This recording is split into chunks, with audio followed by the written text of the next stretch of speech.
제 인생의 발전에는 늘 새로운 만남과 도전이 있었던 것 같아요.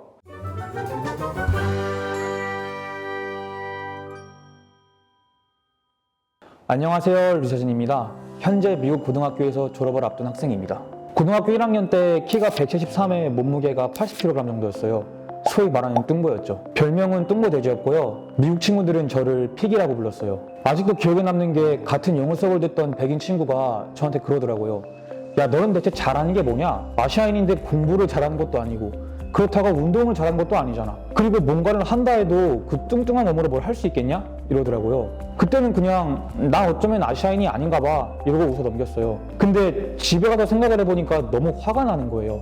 인정하기 싫지만 그 친구 말이 틀린 게 하나도 없었거든요. 그 후 살을 빼기 위해서 체육관에 난생 처음으로 등록해봤습니다. 일주일에 주 5회씩 2시간 동안 매일매일 운동했어요. 그리고 5개월 동안 약 10kg 정도를 감량했던 것 같아요. 그때 제 인생 처음으로 나도 의지를 갖고 뭔가를 할 수 있구나 라는 자신감을 얻었죠. 물론 지금은 다시 돌아왔지만요. 공부적인 측면에서는 공부를 거의 안 하다가 그 백인 친구의 말을 듣고서 주위를 한번 둘러봤어요. 다들 열심히 뭔가를 하고 있더라고요. 축구를 좋아하는 멕시칸 친구가 있었는데 그 친구는 정말 하루 종일 축구 연습만 했어요. 의사가 되고 싶다던 친구는 책상에 앉아가지고 하루 종일 공부만 했고요. 그러다가 제 자신을 돌아봤는데 정말 부끄러울 정도로 시간을 낭비하고 있더라고요. 꿈을 쫓아서 미친 듯이 몰두하지도 않았고 그렇다고 학생으로서 공부를 열심히 하지도 않았어요.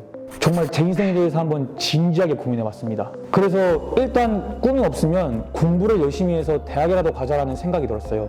왜냐하면 대학이라는 곳이 결국 많은 기회를 제공한다는 것은 변함이 없었거든요. 그래서 만약 제가 미래에 꿈이 생겼을 때 대학이라는 곳에 있다면 저에게 새로운 배움과 기회를 제공할 것이라는 생각이 들어서 그때부터 정말 열심히 공부를 해봤습니다. 물론 성적도 조금씩 올랐고요.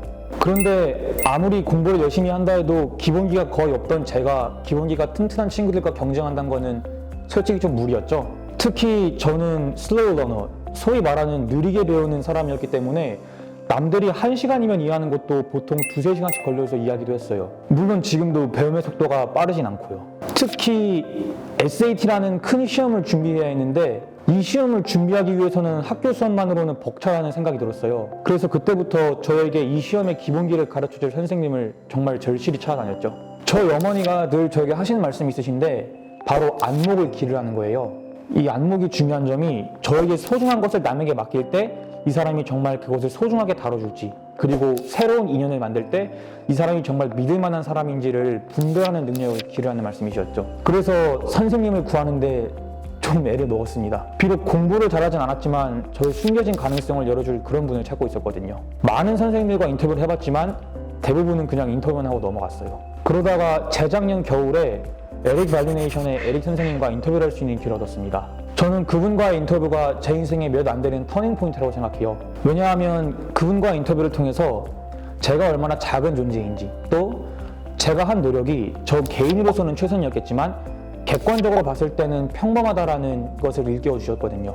정말 그동안 제가 갖고 있던 나는 늘 최선을 다했다라는 스스로의 자만심을 허물 수 있게 해주신 거였죠. 그래서 더 확신이 들었어요. 단 한 번의 인터뷰로 나의 이런 단점을 파악하신 분이라면 나에게 정말 큰 도움을 주실 수 있겠다라는 확신이 선 거죠. 에릭 선생님 밑에서 SAT를 공부하면서 정말 많은 뛰어난 학생들과 함께 했지만 저만의 페이스에 더 중점을 뒀어요. 비록 원하는 점수를 얻지 못했지만 점수 자체는 꾸준히 올랐고 무엇보다도 저의 영어 실력과 생각하는 힘은 제가 스스로 느끼기에도 지난 1년간 크게 발전했다고 생각합니다. 제 학창시절 전체보다 지난 1년간의 배움이 저에게 더 큰 발전을 안겼다고 생각합니다. 왜냐하면 몇 년간 제가 갖고 있던 스스로에 대한 자만심을 깰 수 있었고 또 세상을 더 멀리 볼 수 있게 된 거죠. 원래 목적은 SAT에서 고득점을 받는 게 목표였어요. 그런데 에릭 선생님과의 대화를 통해서 더 많은 걸 배울 수 있었죠. 일례로 선생님은 늘 저에게 저의 목표가 무엇이고 또 어떻게 사회에 기여할 수 있는지에 대해 물어보셨어요. 솔직히 그냥 영화 보는 걸 즐겨하는 평범한 10대 학생이 그런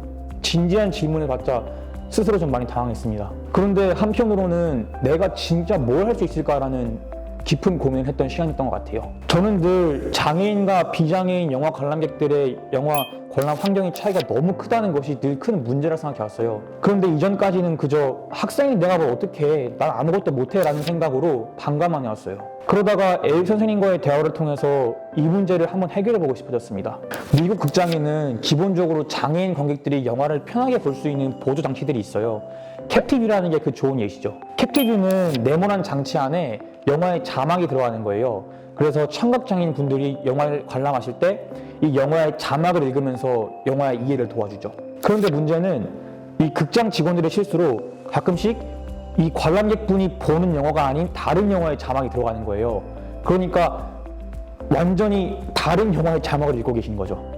그리고 이런 경우가 되게 허다합니다. 저는 그래서 이런 단점을 보완할 완전히 새로운 무언가가 필요하다고 생각했어요. 그래서 Awaken by Haptic이라는 개인 프로젝트를 시작했죠. Haptic Signals는 비언어적 소통 수단인데 청각장애인 분들이 소통할 때 사용하시는 수어 같은 거라고 생각하시면 돼요. 근데 특이한 점은 이 Haptic Signals는 청각장애인 분들의 등 뒤에 특정 기호를 그려서 소통하는 방식이라는 거죠. 그리고 저는 이 Haptic Signals를 통해서 청각장애인분들의 영화 관람 환경을 더욱더 편하게 할 수 있다고 생각합니다. XG와 V3라는 그림을 그리는 기계가 있어요. 이 기계를 컴퓨터와 연결시켜서 특정 기호 혹은 그림을 그리게 할 수 있죠. 저는 이 기계가 햅틱 시그널스를 그릴 수 있게 한 다음 이 기계를 극장용 좌석 등받이에 설치한다면 청각장애인분들이 영화를 볼 때 햅틱 시그널을 통해 영화를 더 쉽게 이해할 수 있을 거라고 믿어요. 물론 이 프로젝트를 통해서 금전적인 이윤이 있을지는 모르겠어요. 몇몇 전문가분들에게 자문을 구했을 때 그분들도 이 프로젝트의 의미에 대해서는 되게 높게 샀지만 결국 금전적인 부분에 대해서는 상당히 부정적인 의견을 주셨거든요. 그렇지만 저는 이 프로젝트를 통해서 돈을 벌려는 게 아니에요. 궁극적인 목표는 장애인과 비장애인 간의 문화적 격차를 해소하자는 거죠. 에릭 선생님이 저에게 동기부여를 위해서 보여주신 일론 머스크의 인터뷰 영상이 있어요. 그 중에 되게 기억에 남는 게 있는데 바로 If something is important enough, you should try even if the probable outcome is failure.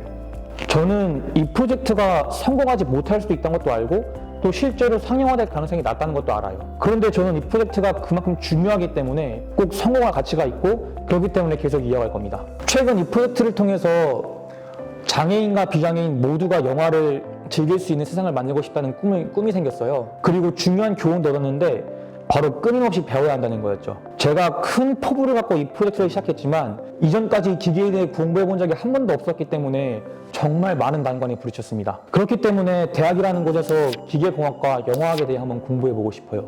그리고 저는 대학이라는 곳이 저에게 제 꿈을 이루기 위한 배움과 기회를 제공할 장소라고 믿고요. 저와 비슷한 가치관을 공유하는 대학에서 공부할 수 있다면 대학에서의 4년이 제 인생에서 가장 값진 시간이 될 것이라고 저는 확신합니다. 감사합니다.